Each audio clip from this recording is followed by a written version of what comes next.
नमस्ते। मैं बेबी खिलारे दादा पाटिल महाविद्यालय कर्जत, यहाँ मैं आप सभी का स्वागत करती हूँ। आज हम पढ़ने जा रहे हैं दुष्यंत कुमार की गज़ल हो गई है पीर। सबसे पहले यहाँ हम दुष्यंत कुमार के बारे में संक्षिप्त में जानकारी लेंगे।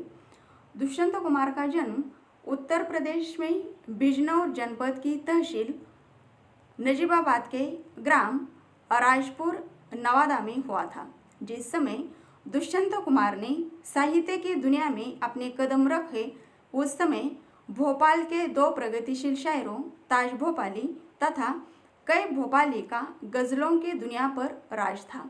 हिंदी में भी उस समय अज्ञेय तथा गजानन माधव मुक्तिबोध की कठिन कविताओं का बोलबाला था।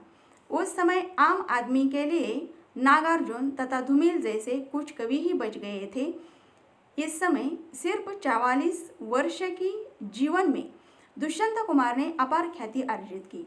1975 में उनका प्रसिद्ध गज़ल संग्रह साये में धूप प्रकाशित हुआ। इसकी गज़लों को इतनी लोकप्रियता हासिल हुई कि उसके कई शेर कहावतों और मुहावरों के तौर पर लोगों द्वारा व्यवहृत हुए। अब हम गज़ल के बारे में संक्षिप्त में जानकारी लेंगे। हिंदी गज़ल हिंदी साहित्य की एक नई विधा है। नई विधा इसलिए है क्योंकि गज़ल मूलतः फारसी की काव्य विधा है। फारसी से यह उर्दू में आई। गज़ल उर्दू भाषा की आत्मा है। गज़ल का अर्थ है प्रेमी प्रेमिका का वार्तालाप। आरंभ में गज़ल प्रेम की अभिव्यक्ति का सबसे सशक्त माध्यम थी, किंतु समय बीतने के साथ साथ इसमें बदलाव आया और प्रेम के अतिरिक्त अन्य विषय भी इसमें सम्मिलित हो गए। आज हिंदी गज़ल ने अपनी पहचान बना ली है। हिंदी गज़ल को शिखर तक पहुंचाने में समकालीन कवि दुष्यंत कुमार की भूमिका सराहनीय रही है। वे दुष्यंत कुमार ही है जिन्होंने हिंदी गज़ल को विशेष पहचान दिलाई। दुष्यंत कुमार की गज़लों में उनकी परिस्थितियों का वर्णन मिलता है। वे केवल प्रेम की बात नहीं करते, अपितु अपने आसपास के परिवेश को अपनी गज़ल का विषय बनाते हैं। दुष्यंत कुमार ने बहुत कम समय में वह लोकप्रियता प्राप्त कर ली थी जो हर किसी को नहीं मिलती, किंतु नियति के क्रूर हाथों ने उन्हें छीन लिया। उनका निधन 30 दिसंबर 1975 में हुआ। केवल 42 वर्ष की अवस्था में हिंदी गज़ल का नक्षत्र हमेशा के लिए अस्त हो गया। हिंदी साहित्य जगत में उनकी कमी को कोई पूरा नहीं कर सकता। अब हम देखेंगे दुष्यंत कुमार की गज़ल हो गई है पीर। पीर यानी पीड़ा। दुष्यंत कुमार जी ने यहाँ यह कहा है कि हो गई है पीर, पर्वत सी पिघलनी चाहिए, इस हिमालय से कोई गंगा निकलनी चाहिए। यह गज़ल देश की राजनीतिक कुरीतियों और भ्रष्टाचार से बदहाल आम जनता के दुख को समझने और उसमें क्रांति लाने के उद्देश्य से लिखी गई है। इस शेर के माध्यम से दुष्यंत जी कहते हैं कि भ्रष्टाचार से जनता के हृदय के अंदर जो दुख पीड़ा पनप रही है, वो अंदर ही दबी दबी बढ़ती जा रही है। ये पीड़ा इतनी बढ़ गई है कि इसने एक पहाड़ का रूप ले लिया है। दुष्यंत जी चाहते हैं कि अब यह दुख रूपी पहाड़ पिघलना चाहिए ताकि वह दुख व्यक्त हो सके और एक समाधान की लहर उन्मुख हो सके।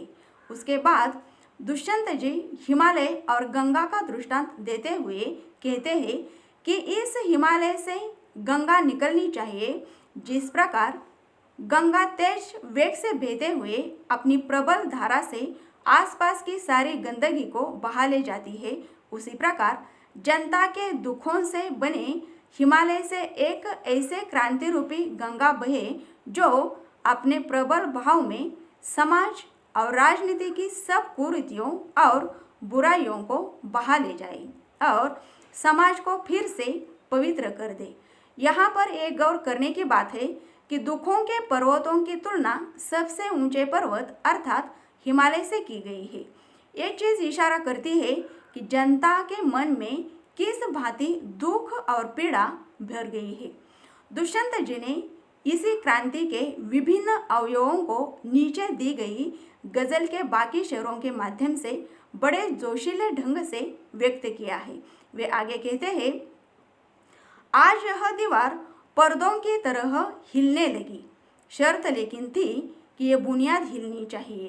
कहने का भाव यह कि आज यह दीवार ऐसे हिल रही है मानो खिड़कियां व दरवाजों के लगे पर्दे हिल रहे हैं।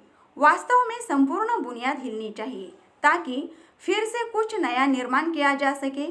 ऐसी शर्त रख रहे हैं कि पर्वत की चाह है जिसमें धर्म, जाति, भेदभाव, शोषण, अत्याचार को जड़ से मिटाना चाहिए।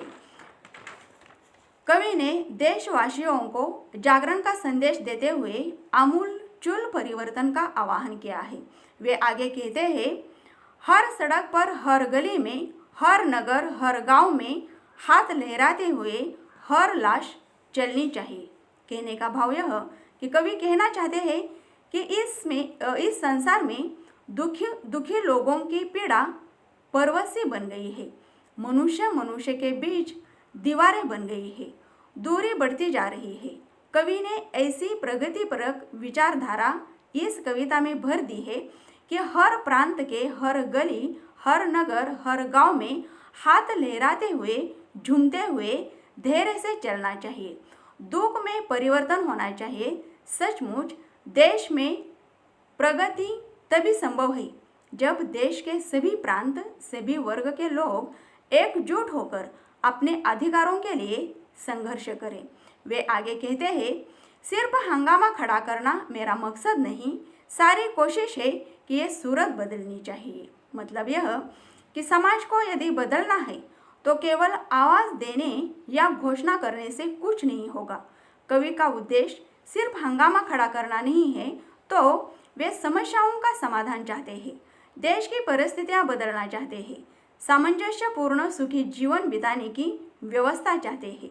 आगे वे कहते हैं, मेरे सीने में नहीं तो तेरे सीने में सही हो कहीं भी आग, लेकिन आग जलनी चाहिए। क्या बात है। यहाँ दुष्यंत कुमार जी कहते हैं कि उन्होंने यही चाहा है कि यह परिवर्तन की आग जो है, यह भावना जो है, तो यह भावना किसी ना किसी के मन में उठनी चाहिए। इसके माध्यम से कवि देशवासियों को जागरण का संदेश देते हैं। दुष्यंत कुमार अपनी अनुभूति को ईमानदारी के साथ पेश करते हैं।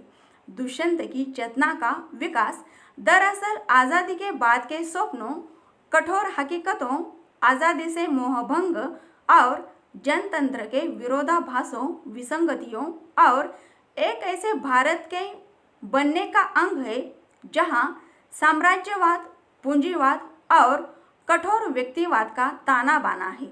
दुष्यंत के किशोर मन में दो प्रश्न उठते थे जिनका उत्तर वे आज़ादी के बाद पाना चाहते थे, क्योंकि उन्हें लगता था कि दूसरे विश्व युद्ध और आज़ादी के बाद सब कुछ अपना है, लेकिन आज़ादी के बाद सांप्रदायिकता के विस्फोटक रूप हमारे सामने आए, भ्रष्टाचार के कई रूप पनपे, धर्म की हदबंदियों ने संबंधों को, आपसी भाईचारे को लगभग खंडहर के रूप में तब्दील कर दिया।